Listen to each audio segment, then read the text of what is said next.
തിരുവോണ ദിവസവും സെക്രട്ടേറിയറ്റ് മുന്നിൽ പതിവ് കാഴ്ചകൾ തന്നെയാണ്. ഇവിടെ മുദ്രാവാക്യങ്ങളുടെ ശബ്ദം താഴുന്നില്ല. ഇന്നും സമരമുഖരിതമാണ് സെക്രട്ടേറിയറ്റ് മുൻവശം. ഇവിടെ ഇപ്പോൾ നടക്കുന്നത് നേമം സഹകരണ ബാങ്കിലെ നിക്ഷേപം തിരികെ നൽകുക, സർക്കാർ ഗ്യാരണ്ടി നടപ്പിലാക്കുമെന്ന് ആവശ്യപ്പെട്ടുകൊണ്ട് തിരുവോണത്തിനുള്ള നിരാഹാര സമരമാണ്. ഈ ഭാരവാഹികൾക്കെതിരെയുള്ള നിക്ഷേപ കൂട്ടായ്മയുടെ സമരമാണ്. വലിയ പ്രതിഷേധമുണ്ട്. എന്തുകൊണ്ടാണ് തിരുവോണത്തിന് സമരം തിരഞ്ഞെടുത്തത്? തിരുവോണത്തിന് സമരത്തിലേക്ക് പോകാൻ കാര്യം എന്താണ്? നമ്മൾ ഇത് 6ാമത്തെ പ്രാവശ്യമാണ് സമരം ചെയ്യുന്നത്. 6 ഘട്ടങ്ങളിലായി പട്ടണ സമരങ്ങളും സെക്രട്ടേറിയറ്റ് മാർച്ചും എല്ലാം സംഘടിപ്പിച്ചിട്ടാണ് ഏറ്റവും അവസാനം ഈ നിരാഹാര സമരം തിരുവോണ നാളിൽ ഇവിടെ സംഘടിപ്പിക്കുന്നത്. 96 കോടി രൂപയുടെ തട്ടിപ്പാണ് നേമം സർവീസ് സഹകരണ ബാങ്കിൽ നടന്നിട്ടുള്ളത്. അതിൽ പല പ്രതികളെയും ഇനി അറസ്റ്റ് ചെയ്യാനുണ്ട്. അതുപോലെ നിക്ഷേപകർക്ക് ഗ്യാരണ്ടി പ്രഖ്യാപിച്ച സർക്കാർ, ഏത് സർക്കാരായിരുന്നാലും നിക്ഷേപ ഗ്യാരണ്ടി എന്നുള്ള ബോർഡ് കണ്ടുകൊണ്ടാണ് നമ്മളെല്ലാവരും നിക്ഷേപിച്ചത്. പക്ഷെ അവിടെ പോകുമ്പോൾ ഈ പല ബന്ധപ്പെട്ടവരെ കാണുമ്പോൾ എത്രയും കൈമലർത്തുന്ന രീതിയാണ്. നിക്ഷേപ ഗ്യാരണ്ടി ബോർഡിൽ നിന്നും സഹായങ്ങൾ താൽക്കാലികമായെങ്കിലും ഓരോ നിക്ഷേപകനും 5 ലക്ഷം രൂപയെങ്കിലും നൽകി താൽക്കാലികമായ ആശ്വാസം നൽകണമെന്നാണ് ആവശ്യം. ഇതാണ് അവരുടെ ആവശ്യം. ഈ നിക്ഷേപ ഗ്യാരണ്ടി ബോർഡ് താൽക്കാലികം 5 ലക്ഷം രൂപയെങ്കിലും നൽകണമെന്നാണ് ആവശ്യം. കോടിക്കണക്കിന് രൂപ നഷ്ടപ്പെട്ടവരാണ്. തൊട്ടപ്പുറത്ത് മറ്റൊരു സമരം കൂടിയുണ്ട്. ഔട്ടർ റിംഗ് റോഡ് തിരുവനന്തപുരത്തിന്റെ മുഖച്ഛായ തന്നെ മാറുമെന്ന പ്രതീക്ഷയോടുകൂടി സർക്കാർ നടപ്പാക്കുമെന്ന് പ്രഖ്യാപിച്ച വിഴിഞ്ഞം നാവായിക്കുളം ഔട്ടർ റിംഗ് റോഡ് ജനകീയ സമിതിയുടെ നേതൃത്വത്തിലുള്ള സമരമാണ്. തിരുവോണനാളിൽ അവരും പട്ടിണി സമരം നടത്തുകയാണ്. അവരുടെയും ആവശ്യം ഈ റിംഗ് റോഡുമായി ബന്ധപ്പെട്ട് നിരവധി പേരുടെ ഭൂമി ഏറ്റെടുത്തിരുന്നു.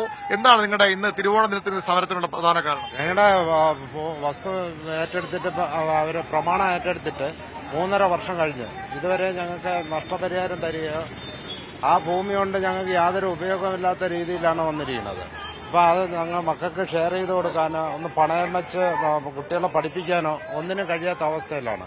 അപ്പൊ ഞങ്ങൾക്ക് ഞങ്ങളുടെ ആവശ്യം ഞങ്ങളുടെ നഷ്ടപരിഹാരം എത്രയും പെട്ടെന്ന് തരിക. പദ്ധതി ആരംഭിച്ചാലേ നടക്കുള്ളൂ, അല്ലെ? അങ്ങനെയല്ലേ? പദ്ധതി ആരംഭിക്കുമ്പോൾ നമ്മുടെ ഭൂമി ഏറ്റെടുത്തു കഴിഞ്ഞാൽ അവർക്ക് പദ്ധതി ആരംഭിക്കാൻ പറ്റുള്ളൂ. പക്ഷെ പിന്നെ ഇതുവരയ്ക്കും നമുക്ക് ഈ പ്രമാണം ഏറ്റെടുത്തല്ലാതെ ഞങ്ങൾക്ക് അതിന്റെ നഷ്ടപരിഹാരം ഇതുവരെ ഒന്നും ചെയ്യാൻ പറ്റുന്നില്ല. ഈ വസ്തു കൊണ്ട് ഞങ്ങൾക്ക് ഒന്നും ചെയ്യാൻ കഴിയാത്ത അവസ്ഥയിലാണ്. പദ്ധതി ഉപേക്ഷിക്കുകയാണെങ്കിൽ ഞങ്ങളുടെ ഭൂമി വിട്ടു തരട്ടെ. തീർച്ചയായും അത് തന്നെയാണ് അക്ഷരാർത്ഥത്തിൽ ഈ ചുവപ്പ് നാടയിൽ കുരുങ്ങുന്നു എന്നൊക്കെ പറയുന്നതിന്റെ ഒരു ഇരകളാണ് ഈ നാട്ടുകാർ. വലിയ പ്രതീക്ഷയോടുകൂടി സർക്കാർ പ്രഖ്യാപിച്ച പദ്ധതി, അതിൽ അവരുടെ കിടപ്പാടമടക്കം വിട്ട് കൊടുക്കേണ്ടി വന്നവരുണ്ട്. പക്ഷേ ഇപ്പോഴും പദ്ധതി എങ്ങും എത്താത്ത അവസ്ഥ, അവർക്ക് നഷ്ടപരിഹാരം കിട്ടാത്ത അവസ്ഥ, അങ്ങനെ വലിയ പ്രതിസന്ധി നേരിടുകയാണ്. ഈ ഔട്ടർ റിംഗ് റോഡിന് വേണ്ടി ഭൂമിയും വീടുമൊക്കെ നഷ്ടപ്പെട്ട ആളുകൾ. അവർ ഇന്ന് പട്ടിണി സമരവുമായാണ് സെക്രട്ടേറിയറ്റിന് മുന്നിൽ എത്തിയിരിക്കുന്നത്. പതിവ് പോലെ ആശാസമരം ഇന്നും തുടരുന്നുണ്ട്. ഇന്നലെ കോൺഗ്രസിന്റെ നേതൃത്വത്തിൽ ആശമാർക്ക് സദ്യ നൽകിയിരുന്നു. ഇന്നും ചാണ്ടി ഉമ്മൻ MLA പങ്കെടുത്തുകൊണ്ട് ഇവിടെ തിരുവോണ സദ്യ അവർക്കായി നൽകുന്നുണ്ട്. ആശമാർക്ക് പിന്തുണ അർപ്പിച്ചുകൊണ്ട് ഒരു ഓട്ടം ഇവിടെ നടക്കുന്നുണ്ട്. അതായത് വനിതാ സുരക്ഷ, സ്ത്രീ സുരക്ഷയൊക്കെ എവിടെയെന്ന ചോദ്യവുമായി ഗോപകുമാറാണ് ഇത്തരത്തിലൊരു ഓട്ടം നടത്തുന്നത്. ഈ സെക്രട്ടേറിയറ്റ് ചുറ്റും അദ്ദേഹം ഈ തിരുവോണ നാളിൽ ആശമാർക്ക് പിന്തുണയുമായി ഓടും. മറ്റു സമരങ്ങളും ഇവിടെ തുടരുന്നുണ്ട്. ഇവിടെ എന്തിനുവേണ്ടിയാ സമരം ചെയ്യുന്നത്? 2016 തൊട്ട് ക്ഷേമനിധിയിൽ 3-4 മാസം അവർ പൈസ തരുന്നുള്ളൂ, ബാക്കി തരുന്നില്ല. 1600 രൂപ പ്രതിമാസം. ക്ഷേമനിധിയാണ് നിർമ്മാണ തൊഴിലാളി ക്ഷേമനിധി. ഞാൻ 700 കിലോമീറ്റർ നടന്നാണ് വരുന്നത്. ഒരു ക്ഷേമനിധിയുടെയും പൈസ അവർ കൊടുക്കുന്നില്ല. അതുതന്നെയാണ് ക്ഷേമ പെൻഷനുകളൊക്കെ 2 കുടിശ്ശിക കൊടുത്തു സർക്കാർ അവകാശപ്പെടുമ്പോഴും അതിനപ്പുറത്തേക്ക് ക്ഷേമനിധി പെൻഷനിലെ കുടിശ്ശിക വന്നവരുണ്ട്. അവർ ഇപ്പോഴും സമരം ഇവിടെ തുടരുകയാണ്. ആവശ്യങ്ങൾ നിരവധിയാണ്. നാട് മുഴുവൻ ഓണം ആഘോഷിക്കുമ്പോഴും ഇത്തരത്തിൽ സമരങ്ങൾക്ക് കുറവില്ല.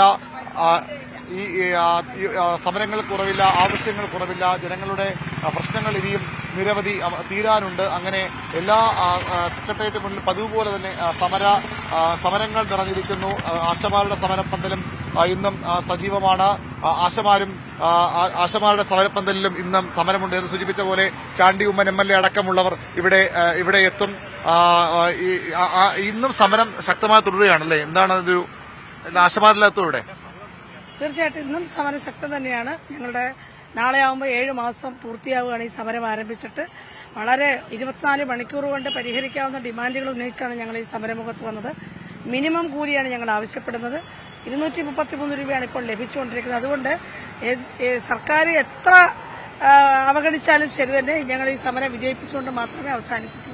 അതുതന്നെയാണ് ആശമാർ പിന്മാറില്ല, അവർ പിന്മാറാൻ ഒരുക്കമല്ല, നേരത്തെ തന്നെ പറഞ്ഞതാണ്. ഇപ്പോഴും അവരുടെ ജീവിതം തന്നെ ഇവിടെയാണ്. ഓണം വന്നാലും എന്താഘോഷങ്ങൾ വന്നാലും അവർക്ക് ഈ സെക്രട്ടേറിയറ്റ് മുന്നിൽ തന്നെയാണ് ഇപ്പോഴും അവരുടെ എല്ലാ ജീവിതം ഈ സമരത്തിന് വേണ്ടി, സമരം വിജയിക്കുന്നതുവരെ അതിനുവേണ്ടി ഉണ്ടാകുമെന്ന് ഉറക്കെ പ്രഖ്യാപിച്ചു. അവർ ഇവിടെ നേരത്തെ പൂക്കളമൊക്കെ ഇട്ടിരുന്നു. ഇപ്പോഴും അതിനുള്ള തയ്യാറെടുപ്പൊക്കെ ഉണ്ട്. പൂക്കളമിടാനുള്ള പൂക്കളൊക്കെ എത്തിയിട്ടുണ്ട്. ഉച്ചയ്ക്ക് ഓണസദ്യ ഉണ്ടാകും. ഏതായാലും ആശമാരുടെ സമരവും തുടരുകയാണ്.